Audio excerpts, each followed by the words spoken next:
So welcome to another NJThrives Small Business Webinar. If you haven't been here before, we host these webinars every week to help small businesses like you start, grow, and thrive.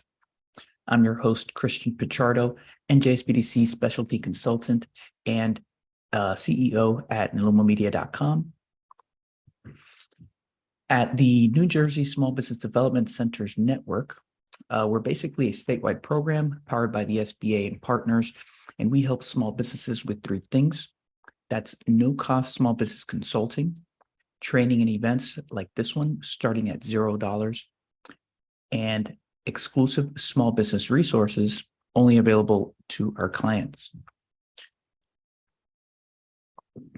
Now, our agenda is we go over some small business headlines, we get into the webinar.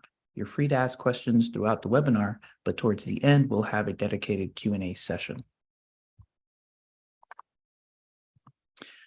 So as for small business headlines, there really isn't anything new per se. I know most of our audience is looking to see what grants or loan programs are out there.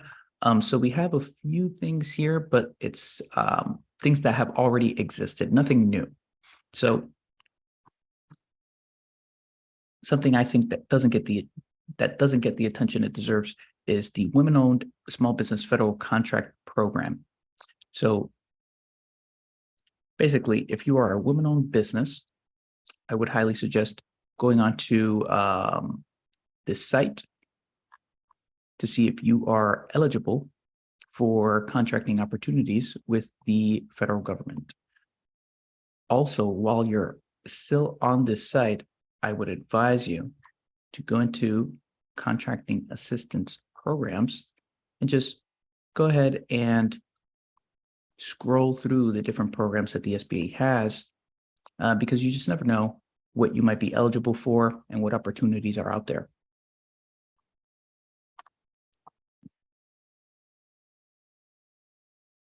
Number two is the Historic Property Reinvestment Program. So this is more informational than something to take action on. So basically, this is a $50 million competitive tax credit program that's going to leverage the Federal Historic Tax Credit Program in support of rehabilitating projects of identified historic properties. So if you are a developer into real estate of some sort, this might be of interest to you.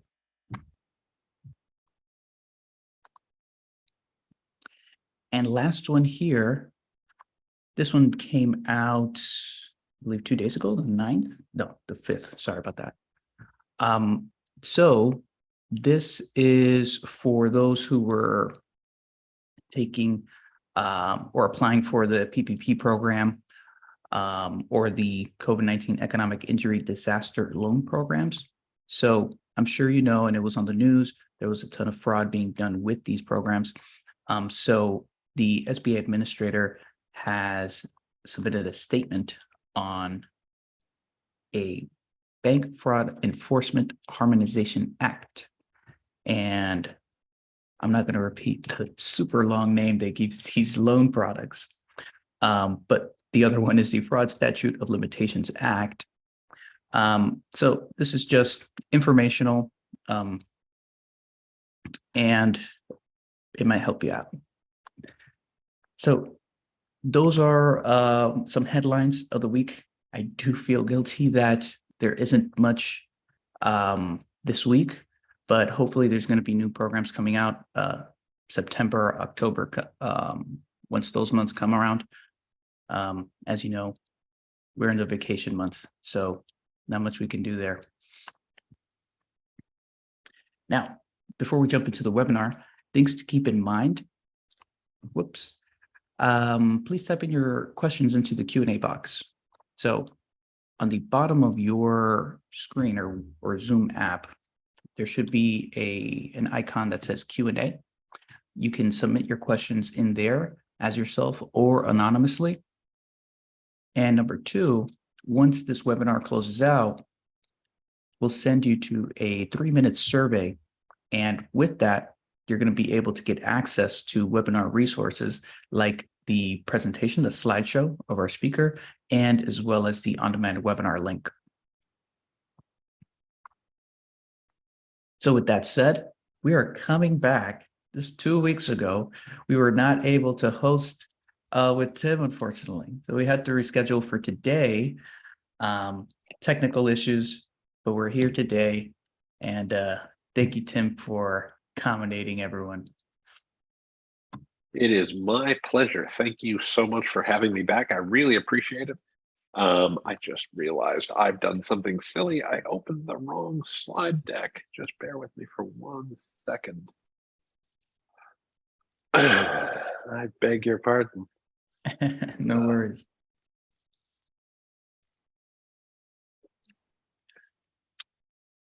So for everyone here, we are basically going to talk about how to drive traffic and sales with the data that you already have from your business.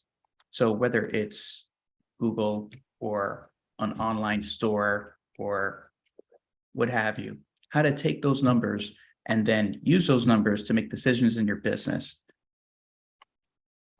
All right, you all can see my screen? Good to go. The show is yours. Fantastic. Thank you so much. So I'm going to tell you a story about data. And I want to start the story by talking about something that happened a very, very, very long time ago. There used to be a guy named Aristophanes way back about 2,000 years ago, almost 2,500 years ago, actually, 2,500 BCE. And Aristophanes did something remarkable 2,500 years ago. Aristophanes figured out how big the world was. Now, we've all heard this story that, Columbus sailed around the earth because he needed to prove that the earth was round. Well, Aristophanes knew that thousands of years before that. In fact, most educated people knew that thousands of years before that. What Aristophanes did was he knew that in one town there was a well, and on a given day, the sun shone directly into the well. But at the exact same moment, there was a long shadow being cast from a tower a little ways away. And he knew that that couldn't possibly be the case if the sun was directly over on a flat surface. It would either be completely in shadow in both places, or it would be completely lighted in both places. And what he did was he took the distance between them, divided by the arc of the curve, and said, this is how big the world must actually be. And he actually provided the most accurate estimate of how big around the world was thousands of years before Columbus came along and sailed around the earth. In fact, Columbus only sailed west because his mistake, and it's okay, people make mistakes, but his mistake was the earth couldn't possibly be as big as Aristophanes said, and there must be a shorter way to get to India if you went west than if you went east. Turns out he wasn't, and that's why those of us who are sitting in New Jersey today are sitting in New Jersey today, because he found America, right? The point here is, sometimes we have so much more data than we think we do. And when we talk about metrics, when we talk about data, when we talk about analytics, there's a few things that I want you to keep in mind. That there are a series of mistakes that people make regularly. And what we're going to talk today is how you don't make those mistakes, how you turn those around and turn them from a disadvantage to an advantage. And how, like Aristophanes a couple thousand years ago, you can use just a couple of numbers to drive a really amazing result. So what are those three mistakes? Well, the first is we don't look at our metrics often enough, or worse, we don't look at them at all. Right? And we can all be guilty of this. There's a lot of data out there, but we need to think about how do we look at those. The second is we don't want to overcomplicate them. It's very common that people can say, oh, wow, there's too many numbers to look at. There's too many different things to look at. We don't want to do that. The third mistake, which is highly related and might sound contradictory, but also you don't want to oversimplify. There's no one single number that tells you how well everything's going or how poorly everything's going or where you need to make improvements. You have to be able to look at a number of different numbers and understand the narrative, understand the story between them. So we're going to look at these three things in order so that we can say, how do we actually use measures not just to have pretty reports, not just to have, data to look at, but so that we can understand what's going in our business and use that data to drive our business forward. So let's start with number one. How do you not make the first mistake? Well, you look at your data. Now, this might seem really simple, but let's think about this. Why do we look at the data? What is the point of metrics? Why do we care in the first place? And there's actually a very, very simple reason. We look at metrics for one simple reason, and that is to reduce uncertainty, to make better decisions. The point of the numbers is not the numbers. The point of the numbers is to help us decide what we want to do next. Now, for those of you with employees, and I know many of you have employees, you've probably heard this line before, and if you've ever been an employee, there's a guy named Avinash Kaushik, and Avinash Kaushik has what he refers to as Kaushik's Law. And Kaushik's Law is very simple. Beware the hippo. Now, I know you're looking at that hippo and you're going, come on, that thing is so cute. Why would you be afraid of something like the hippo? Well, because the hippo is actually very, very dangerous.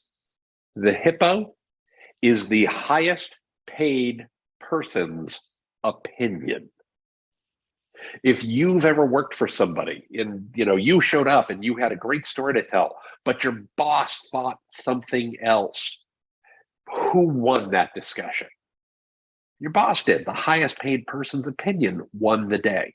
Now, I want to be fair to your boss. I want to be fair to the person you reported to. They often had a lot of experience to draw on. They often had a lot of skill to draw on. They weren't dumb. They simply were going off of what they knew to be true. Now, I would say when you're a small business owner, the hippo is actually worse because the hippo is you. You need to beware the hippo when it's you. You don't want people coming to you and saying, this is what I feel, or this is what I think, or this is what I hope. And you don't want to say, this is what I feel, or this is what I think, or this is what I hope. Instead, you want to use data to drive your decisions. You want to make these decisions based on the data that you have available to you that tells you when is the right thing to do something, when is the right thing to invest, when is the right thing to make a change in your marketing strategy, as opposed to, well, this is what I think. The hippo is most dangerous when you are the hippo.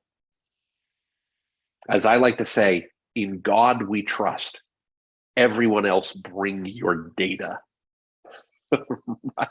We want to make sure we're using data to understand what's going on in our business, reduce uncertainty, and make better decisions.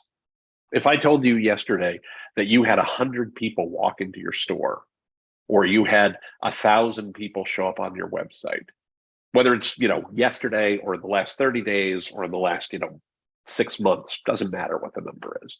But if I told you that was the number, is that a good number or is that a bad number? You need more data. You need to reduce the uncertainty. You need to say, well, we had 1,000 people come into the store over the last month. We had 1,000 people visit the website over the last month. And that's up 50% from what it was the month before. Well, that's fantastic. That's wonderful news. How do we keep doing what we were doing to make another good decision and keep driving that result? We had 1,000 people come to the website in the last month, and it was 2,000 the month before. Oh, wow. What happened? What do we need to do different to ensure we get back to the levels we need to sustain our business, right? So you're using that to drive decisions and move yourself forward in the right direction. Now, there's a lot of places where you can get data, a lot of places where this data can come from. And obviously, when we talk about digital, when we talk about your website, when we talk about all the tools out there, there's a tool that we think of a lot. There's a framework we use a lot where we refer to the hub and spoke. So the hub and spoke, your website and your email list are the hub. They are the center of everything they do. They are channels that you control that allow you to reach your customers and tell the story that you want to tell. They're also the place where your customers show up so that they can browse and so that they can buy. And when I say buy, it could be they can schedule an appointment with your accounting firm. It could be that they can, schedule an appointment with your hair salon. I know that's something I do all the time, right? But they can schedule an appointment with your dentist office. They can schedule an appointment with your law firm. Or they can ask you to come out and give them a quote if you're a contractor. So buy doesn't necessarily mean they have to pull out their credit card and buy, as in an e-commerce store, though that's obviously the easiest one to track. But it means that they have some way of connecting with you. Now, of course, they also have to be able to find the hub. And that's where the spokes come in. So whether it's your Google business profile, Facebook, Instagram, LinkedIn, Twitter, YouTube, some third-party site, or anything that comes down the road in the future, those are the spokes. You push content out to those spokes, and those spokes can push people back to your website. They can push information back to your website, or they can just push data back. Somebody can sign up for email address right on Facebook or right on LinkedIn. They can sign up and they can fill out a contact form right on LinkedIn that gives you somebody to be in touch with. But you're still going to draw that data into your email list. The spoke is feeding data back to you. Now, where this can get complicated, and we're going to get into how you don't overcomplicate this in just a moment, but where this can get complicated is that each of these has its own reports. This is where it can be overwhelming for a small business owner. I get it. I am a small business owner. I have my own business as well.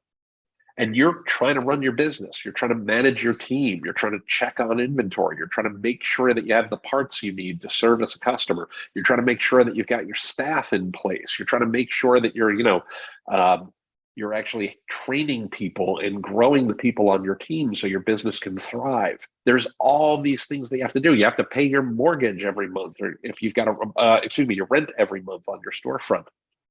You've got things, and your mortgage, frankly, on your house. You've got things you have to do. You don't necessarily have time to go through all of the reports from all of these channels in all of the detail every single time. That's really, really clear. The thing that I want you to recognize is that all of these things are telling you the same thing.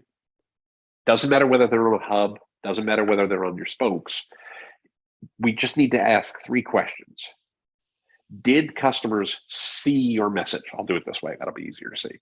Did your customers see your message?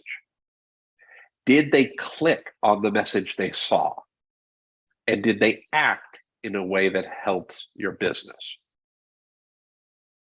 So I want you to think about this. Did they see? Did they click? Did they act? When we talk about why you don't want to overcomplicate it, that's how we're always going to look at any metric. So it doesn't matter what we're talking about today. Something new could come out tomorrow and you could find that it's really valuable for your business. Maybe you're going to start using TikTok. Maybe you're going to start using the metaverse when that comes out, right? That's great. We're still going to ask the same question. Did they see? Did they click? And did they act? So that's the first question you always want to ask of your data. Doesn't matter where it came from. How do they define see? How do they define click? How do they define act?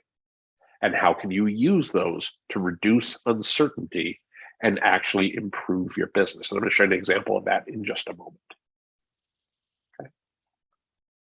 Now, another thing to be aware when we talk about not overcomplicating things is we want to remember that useful measures are timely. Useful metrics are timely. If I show you a metric today, can you put this to work right now to improve your business? Do you have it when you need it? And do you review the data regularly? Now, let me give you some examples of this. If I give you a metric and it's from something 6 months ago, do you care? Probably not. If I give you a metric from 5 years ago, do you care? Probably not, right? At the same time, if I told you something that right now there's 12 people on your website, can you put that to work right now? Maybe, maybe not. That may be too frequent. There are businesses where you want real-time data. Don't misunderstand. Real-time data can be phenomenal. But often when people talk about real-time data, we also have to be aware, can we give a real-time response And if you can't, then you don't need it in real time. It's okay if you look at it daily. It's okay if you look at it weekly, because that's when you're prepared to do something with it. If you see, that, you're looking at data and you're not doing anything with it, or if you don't look at it for every 3 months or the like, then it's not needed. And that's okay. It's okay to say that's a number, because remember, we're trying to not overcomplicate this. I'm sure many of you own cars. I'm sure many of you drive. If you think of the dashboard on your car, your dashboard does not show you every single piece of information about all of the parts of the car. You can find the information, but it's not showing it to you all the time. Why? Because they're not useful for helping you drive. It's what's the speed limit, or excuse me, what speed are we traveling? Is the engine too hot? Do we have enough gas to get where we're going? We have a rear view mirror to see if there's anybody, coming up on us real fast so we can get over, because, in New Jersey, we get over if somebody's driving in the left lane real fast, right? But the point is, you only have a limited set of things you're looking at in the immediate moment. Now, once every couple of months, you get your oil changed, you get your tires rotated, you get your belts switched out and things along those lines, because that's when you need to do that. That's when you look at those things at that time. Use the data when they're timely. By the way, I noticed that somebody put in the chat, you only look at really old data for comparison to see growth. That's exactly right. But you don't look at that every day. It's not like what's our growth today, or what's our growth year to date compared to 5 years ago. Tomorrow, what's our growth like compared to where it was 5 years ago? The next day, what's our growth like compared to what it was 5 years ago? That's not typically what you do. I want to make a huge caveat to this. I do recognize there are some businesses right now where you may be comparing your data to 3 years ago. Well, why 3 years ago? Because 2019 was the last normal date, the last normal year before the pandemic, right? Comparing to last year may not be meaningful, because last year might have been really weird for your business because we were still dealing with the pandemic. Comparing to 2020 might be even weirder because you were closed for a couple months, or you had to furlough people for a couple months, or things along those lines. So be aware that sometimes you might look a little further back, and certainly periodically you might say, what's our growth like over the last 5 years, and what are we doing, and where do we need to improve? So definitely. But if you're not putting this metric to work to improve your business in the time frame you're looking at it, you probably don't need to look at it that often. Now let's look at what some of these look like in practice. These are some terms you're going to see. So what we've got here is the measurement tool. We've got what it's telling us, where it's coming, traffic to our website analytics itself, email, social, all different tools. But they use slightly different words for see, click, and act. So I'm just going to give you some examples of these. So if you're trying to drive traffic to your website, you're paying for ads, you're using Google Ads, or you're looking at what's happening in Google search, organic search, we're using a tool called Google Search Console. When we talk about see, we're measuring something called impressions. Did it get seen? How many impressions were there? If they clicked on what they saw, that actually have a really simple name for it. It's called clicks. And did they act?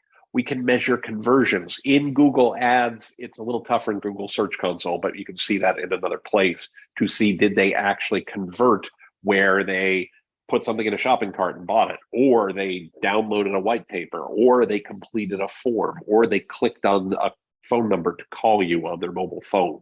Any of those could be a conversion. And Google Ads will show you those. Google Search Console will certainly show you impressions and clicks. And then later we can talk about how you see conversions. But notice all they're doing is saying, did they see, did they click? Doesn't matter what they called it. You should know what it is, but be aware when you see impressions, all we're saying is, did they see it? If you're looking at your website itself, Google Analytics is the tool you would use. Did they see your content? Page views is what tells you they did that. If they clicked, you'll see a bounce rate. Now, what bounce rate means is they saw your page and took off without doing anything else. So actually what they did was not click, right? They clicked the back button. They clicked, the close button. They bounced off your site. By the way, this is a metric in what is most people know as Google Analytics today is called Universal Analytics. Google has come out with a new version of Google Analytics called Google Analytics 4, and it measures something called engagement, which actually does show did they click, did they spend more time on your site. And we're going to talk more about Google Analytics 4 in just a moment. They also can measure conversions. By the way, in Google Analytics, you can see conversions that came from organic search, that came from Google Search Console. So here's where you would actually see the conversions from search. Now, if you're using email, you're going to be in your email platform. If they saw it, you're looking at open rate. Did they open the email, right? Did they actually look inside the email? Clicks, again, are just called clicks. Did they click it? And what percentage of the time did they click? That's called your click rate. And again, conversions, just measure conversions. Did they buy? Did they download a white paper? Did they call you? Those are all conversions you can measure. And in social, obviously each social media platform does it a little bit differently, but they tend to refer to impressions. Did somebody see your post? Did somebody have the post presented in front of them? A click could be a number of different things. A like is a click, a share is a click, and of course, clicks themselves, they clicked through to your website, can be a click. And again, we can measure conversions there. But notice it always comes back to see, click, act. The other thing I want you to see is, doesn't matter whether it's traffic to your website, some ad platform, if it's on your website, if it's email, if it's social, there's always a way to measure see. There's always a way to measure click. There's always a way to measure act. So don't overcomplicate it. Break it down to, did they see it? Did they click? Did they act? Because that's going to help you understand what's working. The other thing I would encourage you to do is think about how to report this data. When you want to look at it, put it in a way that you can really understand. You know, this was a website of a customer of mine. Do you have any idea when you look at this what's going on? I would say not really. It's a pretty picture, but it's really hard to actually see what's happening here. You know, we got traffic from Google cost per click. So here's a little, oh, it was bigger there, it was smaller there, it was much smaller there, but it's really tough to see. Was it more, was it less? This is a better way to view it, because now at least I can see, okay, here's my organic, here's my CPC, right? But a better way to see it still is just do it as a direct line, because now I can look at just CPC and just follow the line and go, wow, that's been declining all along. I need to do something to improve it. By the way, I just caught something. I made a mistake when I put this slide together. I would do one other thing to make this better still. I would make the colors more clearly differentiated, or maybe I would make the lines, one a dotted line and one a dashed line and one a straight line, because that'll make it easier for us to see. But we have a much better feel for, wow, Google Organic is where we're getting most of our traffic. We're getting less from direct, we're getting less from CPC, and CPC has been on the decline. Simplify the data so that you can see what's going on. Make it easier for you to understand what's actually happening in your business. One of the things analytics do is they point to the intersection of what of your goals and your customers' goals. We always think of this as what your customer wants being on one side and what you want being on the other side. And the holy grail is where those two things meet, because we want to use these data to drive people from a see to a click and to drive people from a click to an act. You want to think of your website like a content store, right? We promote to get traffic, we stock the right products, and then we sell those products. But we usually think of it in this order, where we say promote, stock the right products, sell the products. And our framework does the same thing, see, click, act. In practice, though, we actually want to turn this around. We want to start with, did we actually sell? Do we have working cash registers in the store? Driving traffic to your website when you can't actually let people convert in any way, shape, or form would be just like opening the front door of your store and having no cash registers in it and no way to take their money. So first, you make sure you focus on the act stage. Did they act? Did they buy something? Did they download your lead magnet? Did they sign up for an email? Did they schedule an appointment? Did they call your phone number? Each one of those is a conversion, and each one of those represents economic value, or at least potential economic value for your business. See and click are super important, but only if they eventually lead to act. By the way, we will take questions later, but I did see a question in the chat, so I'm going to answer this now.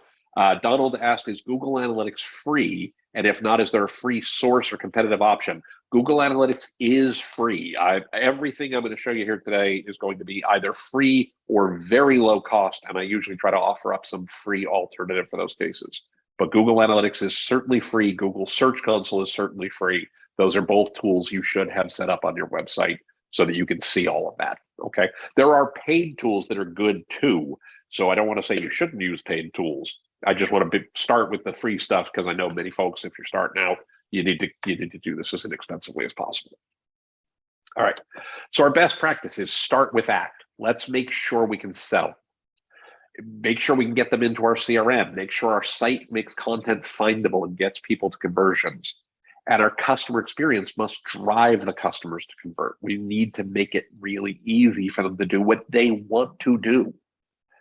You ever have the experience where you've gone to a store and you're buying, I don't know, a shirt, and you love this shirt, you try it on, you're like, yeah, I look pretty dope. This is a good looking shirt.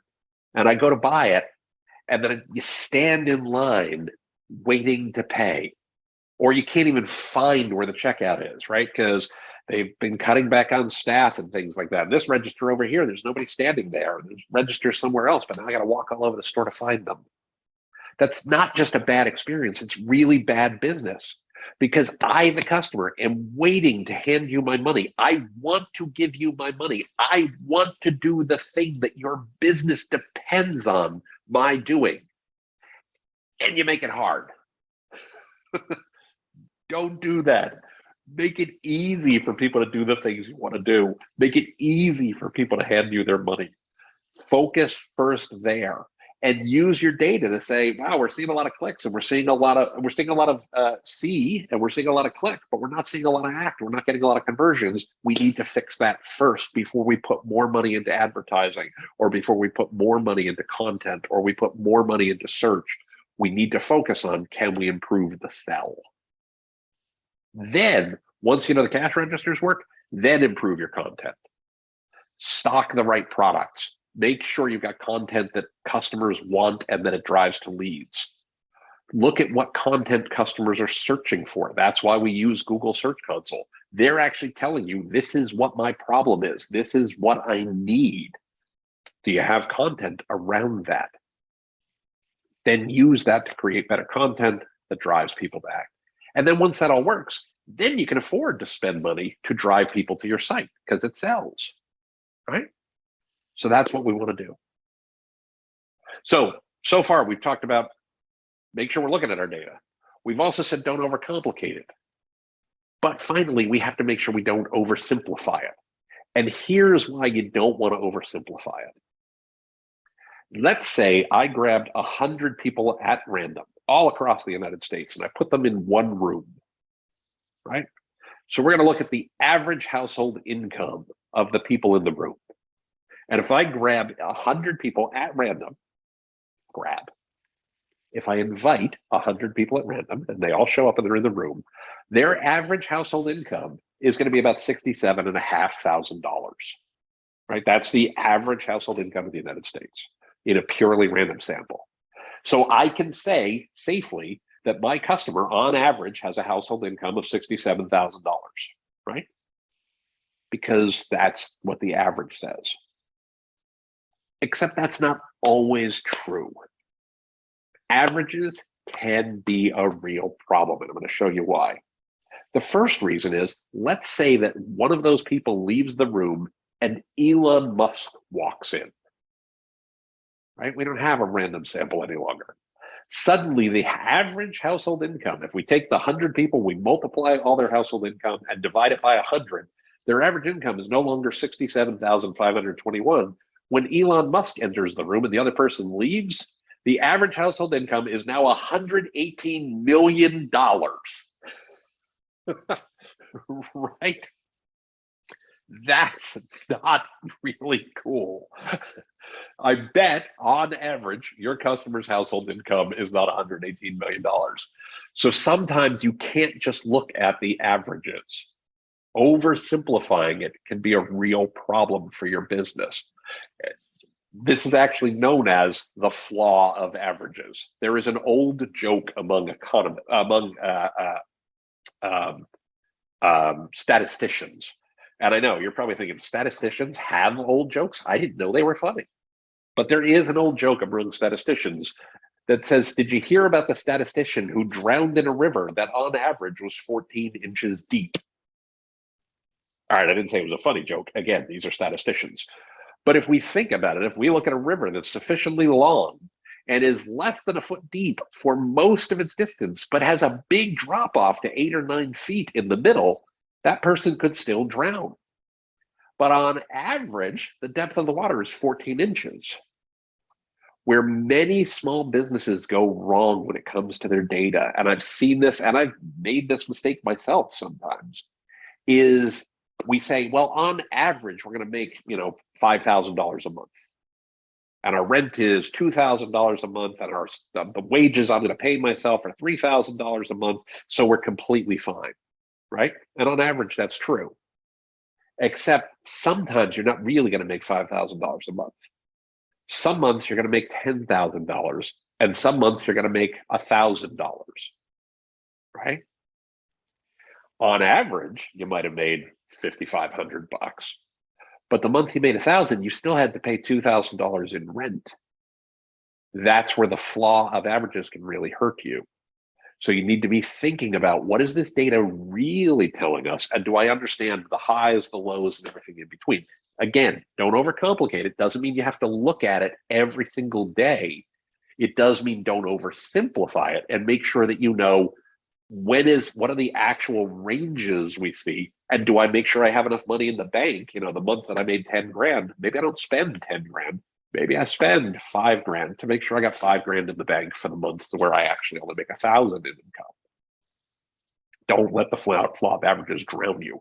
Don't fall for the Elon Musk problem. We had one amazing month, it pulled our average up, but maybe that month was just something that only happens once a year because it's seasonal lift. That's okay, but we have to know that that's not what really happens every month, right? All right, now, where do you get this data? Well, you get this data from lots of places, but one that you really need to focus on for your digital channels, for your web channels, is Google Analytics 4.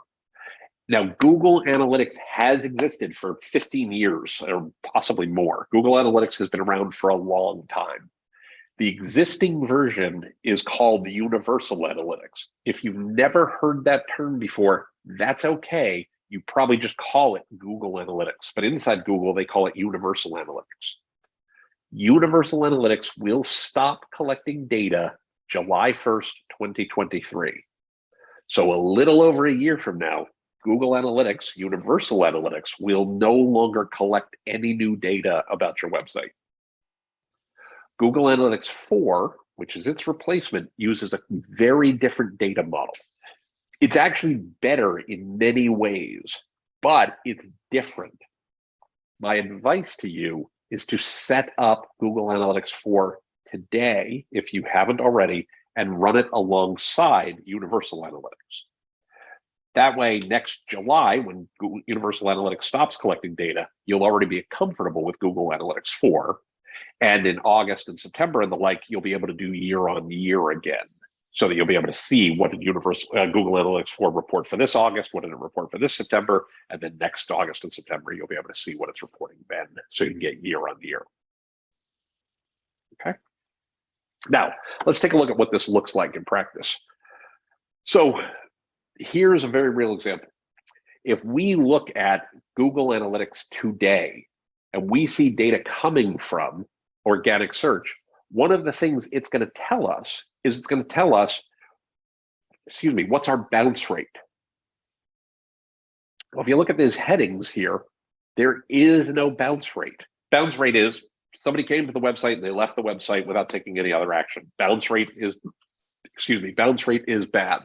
Excuse me, I apologize. Bounce rate is bad. Bounce rate says people came to the website, couldn't find what they were looking for, and left immediately. What Google Analytics 4 does is it says instead, what is our engagement rate? What percentage of the people are actually spending time on the site? And it's actually better because it literally is saying things like, did they scroll down the page? Bounce rate doesn't tell you that, right? It tells you things like, did they click on a play button if you have a video on the page? Google Analytics, Universal Analytics, if you haven't set it up that way, can't tell you that by default. Google Analytics 4 can. So it will tell you, hey, half the people who are coming to this page are actually engaging, or half the people coming from organic search are engaging. It's a much more useful metric. It just takes a little bit of time to get used to. The other thing that you can see is we can look at our different data. So here we see organic search gives us most of our traffic. And we got an engagement rate of 56.9, right? That's good. But if I look at referral, meaning people clicked on a link from somebody else's site and sent me traffic, I have an engagement rate of 67.19. These folks are much more engaged. They're spending more time on the page. They're engaging more often per session. They have more events for every session they bring, and many of those events can lead to conversions. What they don't do is I don't get a lot of traffic from these folks. So what I can start to say, remember, we want to use the data to say, how do I make better decisions? I can say, who's sending me this referral traffic? And you can click in and look at who's sending the referral traffic. I'm not showing this. This is client data of mine. I can't share the details, but you can click down and see where the referrals are coming from. And then say, how do I get more people like that? Or how do I partner with those people to send me more traffic? Because the people they're sending me are really good. Suddenly, I took data and I put it into action. Right? I could do the same thing for organic social. I could do the same thing for email. You know, I could say, wow, my engagement rate on email is really kind of low. What can I do to make email even more effective? Or maybe, and I know this is going to sound weird from a guy who just did a webinar a couple of weeks ago about why email is so great, and it is, but maybe in my specific case, I want to pause email for a moment and put more focus on referral while I get that driving more traffic, and I can fix email in the background and then go back to it. See what I mean? I've been able to make decisions quickly to say what's working for my business and how do I work better. Now let's talk about how you make this work in practice, what it looks like to make it work even better in practice. So if you've been to any of our other webinars, you've probably seen the digital revenue formula before. We get visitors, they multiply that by conversion rate, we multiply that by customer lifetime value. That equals revenue for our business. In practice, that means if we have 1,000 folks who come and convert at a 5% rate with a $100 lifetime value, that means I'm going to get $5,000 worth of revenue during whatever period I'm looking at. For some of you, that might be a day. For some of you, that might be a week. For some of you, that might be a month. Any of those numbers are okay, right? But how do we increase growth? How do we drive growth? Well, we increase the visitors. If we go from 1,000 visitors to 2,000 and keep everything else the same, we still got $10,000 in revenue. We've doubled our revenue. Or if we keep visitors and lifetime value the same, but we increase our conversion rate to 10%, we still get to that 10 grand. Or if we increase lifetime value and keep the other numbers the same, we still get to 10 grand. Or increase all of them and it becomes a force multiplier. You do a really, really big job there in terms of getting it, you know, further and further and further, right? So this is where we start to bring this all together.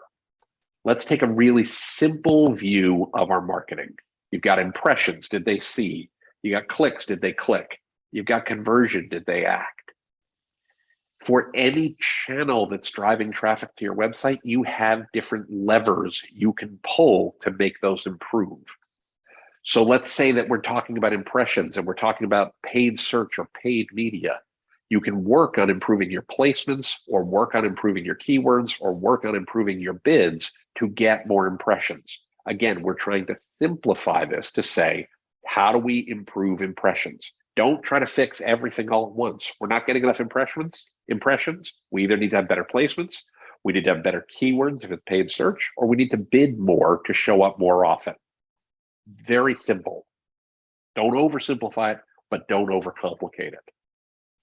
If you're getting lots of impressions, but people don't click, work on your message, work on your copy, put different images in there because they're seeing it, they're just not interacting with it. We need to fix the message, we need to fix the text, or we need to fix the image. If you're getting impressions and you're getting clicks and then they don't convert, however you define a conversion, we need to fix the landing page. The landing page needs to match the ad that they saw. It needs to match the message that they saw, but we need to improve that, right? Fundamentally, that's what we're trying to get to. Now, the measures that matter depend upon your business objectives, right? And again, I'm going to start with ACT.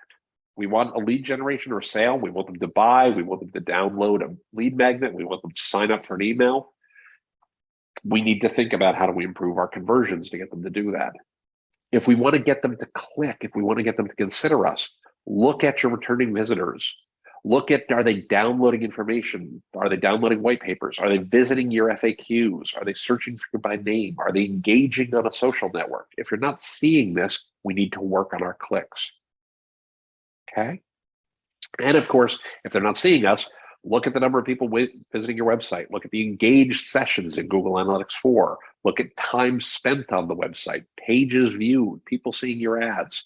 We're looking at all of those together to say, okay, how are we making out here?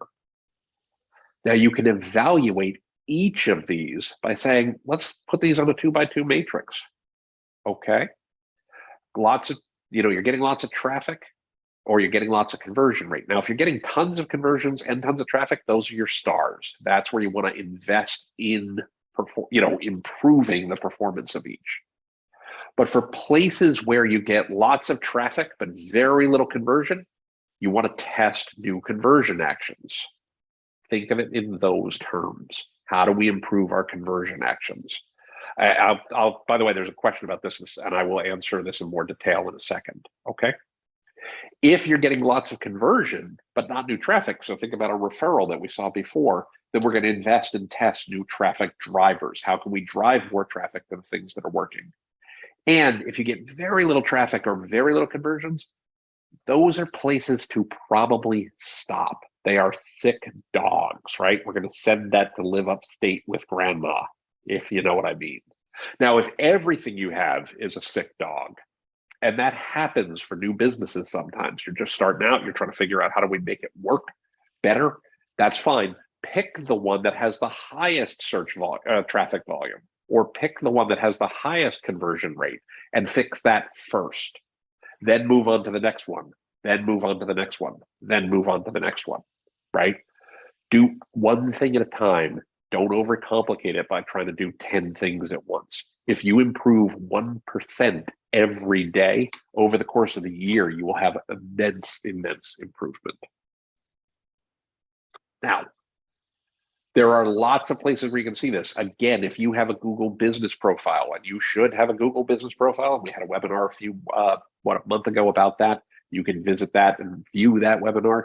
Google Business Profile offers insights into what's happening in local activity. If you've got a physical storefront, it will give you the same kind of data. But again, think, see, click, act. If you're using Facebook, we can see lots of data around what content people are engaging with. We'll see impressions, we'll see clicks, we'll see shares, we'll see likes. Again, see, click, act. Did they see it? Did they click? Did they act? If we're looking at LinkedIn, same thing. We can see the impressions, we can see the shares, we can see the likes, we can see if they clicked. Did they see, did they click, did they act? And in Google Analytics, we can see what traffic came from social, and did they see, did they click, did they act? You want to tie these together to say, are we actually getting the results that we want? You can also use that information to improve the products and services and content about those products and services that you put out there for your customers. So this is a hotel client I have worked with for a long time. And what we did was we took what people said about them on social media and we created a tag cloud. Everything that is big, by the way, this is all the positive comments. There were negative comments. Obviously, we don't share those publicly. But what we saw was that people talked about the staff really positively. people talked about the breakfast really positively. They talked about the location. They talked about going there as a couple and really enjoying it, right? So what did we do? We took this information and we took lots of photos about couples and about the breakfast and about the comfort and feeling at home there, right? You notice all the couples, you notice all the pieces that go together that were driven by what customers told us worked.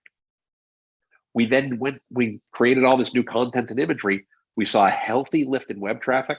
We saw a significant increase in revenues and profitability, and we got higher ratings on key social rating and review sites. We were able to improve the business just by listening to the data that we were collecting from customers. We didn't oversimplify it. We didn't overcomplicate it. We just broke it down to what are the things they're telling us they like. There are a bunch of tools out there. These range in price from very inexpensive to more expensive. They're all good, but then you have to look and see which one makes sense for you based on what you can afford and which ones solve for the problems you're trying to solve.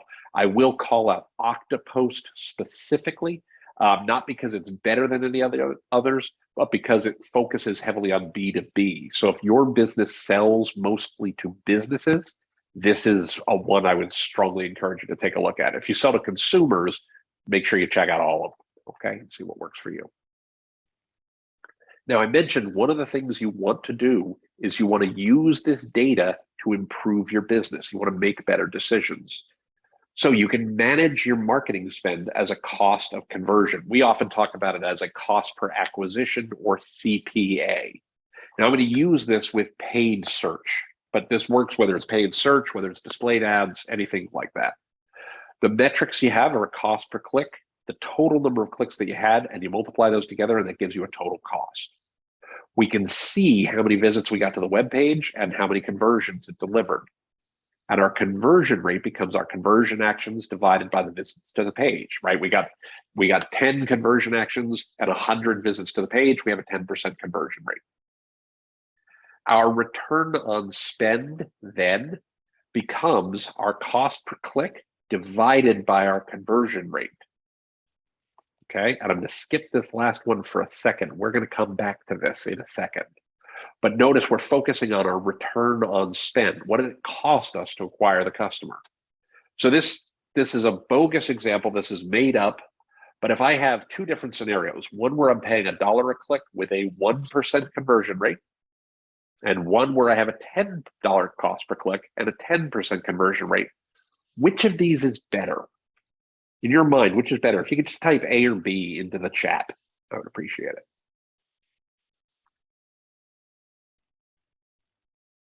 Thank you, Colleen. Colleen, ding, ding, ding. We have a winner. Colleen said they're the same. They're the same. Donald said they're the same. They're exactly the same. That's right. Our cost per conversion here is $100 in both cases. If we divide $1 by 1%, it costs us $100. If we divide $10 by 10%, it's $100. They're precisely the same. Neither is better. I've actually seen this in the real world. I had a client ask me, they said in scenario A, 85-cent cost per click at a 4.25% conversion rate. Scenario B, we had a $1.15 cost per click and a 5% conversion rate. Some people on the team were arguing this is the one they want to focus on because it costs them so much less per click. They could buy more clicks, they could drive more traffic. Other people were arguing, no, we want scenario B because it converts so much better. Who was right? Well, the answer is, oops, I'm sorry, I hit the wrong button. The answer is scenario A was marginally better. Scenario A was just a little bit less expensive. It was $20 cost per conversion versus a $23 cost per conversion. So even though we were only getting a 4.25% conversion rate here, we were still only paying $20 for every sale, whereas here we were paying $23 for every sale. Now, in this specific case, both were worth pursuing, and here's why. The gross profit that they made per sale was $100. Now, I'm going to ask you this question. If your gross profit per sale is $100 and you're paying $20 to make $100, or $23, take your pick, right? But if I'm paying $20 and I'm making $100, when would I stop spending $20? Actually, I'm going to flip that around. If every time you handed me a $20 bill, I handed you a $100 bill in exchange, when would you stop handing me $20 bills? Go ahead and type in the chat if you want.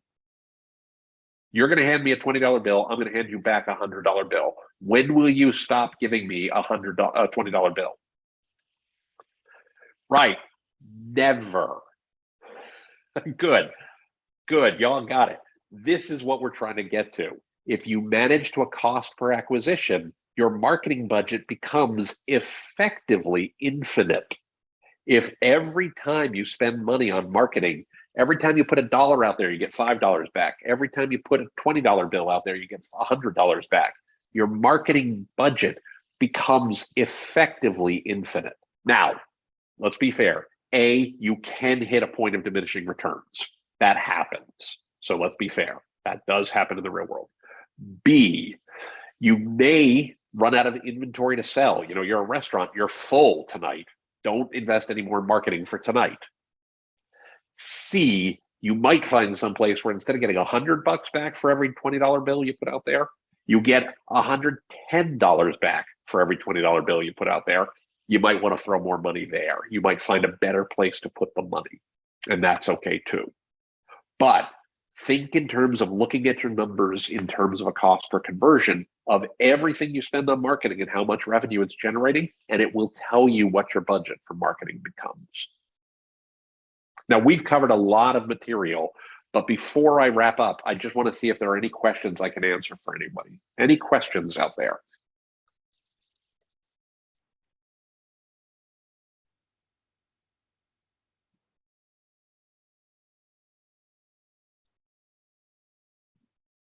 I don't see any, Tim. And that's okay. I know we're running a little short on time, so I'm going to go ahead and wrap this up if that's okay. Yeah, sure. All right. So what's the point of metrics? Well, metrics reduce uncertainty. We look at this data because they help us reduce our uncertainty. We want to remember that beware the hippo, especially if it's you. Use data to help drive better decisions, and so that you're doing these things based on what the data tells you, not just what you think or feel or hope. Think in terms of our see, click, act framework. Make it simple instead of getting overwhelmed by all the pieces of data that are out there. In terms of making sure you're looking at your data, beware the flaw of averages. Make sure you're not going to drown in water that's 14 inches deep. Make sure you understand that certain times you're going to have, more data or less, more information, less information, more revenue, less revenue, and we're planning accordingly for that. Think in terms of what levers you pull to improve your see, click, act areas, your impressions, your clicks, and conversions. Use customer information to improve the products and services. Take the things your customers are telling you and use that to your advantage. And then if you can do that, I guarantee that just like Aristophanes 2,000 years ago, you're going to have the whole world in your hands. So with that, I want to thank you so much. I did notice, by the way, 2 questions came in. With Google privacy, does it still count traffic on privacy mode? If somebody is in incognito mode in their browser, it can still count some information about how much traffic you got to your site, but some information won't be there. So the answer is it depends a little bit of what information you're trying to understand. If somebody has opted out of cookies, again, you'll lose data about a return visitor and the like, but you will still see the traffic in some cases. Google Analytics 4 does not use a cookie-based model. It uses an entirely different model. So Google Analytics 4 won't have the problem with cookies that Google Analytics, Universal Analytics has. Okay, great question. With that, I'm going to turn it back over to Christian. Thank you so much for everything. And Christian, over to you.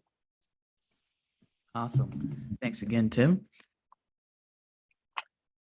I'll go ahead and share my screen here. All right, everyone. So thank you for sticking around with us. For next week, Tuesday, we have Beverly Byerman King. She's going to be showing us how to manage toxic employees. So that should be interesting. If you're looking to attend this event, go ahead and scan the QR code on your screen here, or we'll drop the link into the chat. So I'll give you guys a couple seconds to do that now.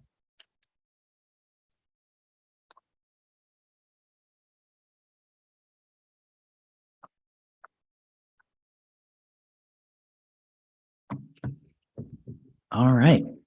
Well, thank you everyone for joining. We are the NJSBDC. We've helped 15,000 plus small businesses with no-cost small business consulting, training and events starting at $0, and exclusive small business resources. So if you are looking to get started and get no-cost business consulting, go ahead to njsbdc.com/request-counseling. You can go ahead and scan the QR code on your screen now, and you'll get basically all of our links, our website, events, social media, all that fun stuff. So again, I want to thank Tim for joining us once again. And thank you everyone for attending this event. I will see you all next week. Bye, everyone.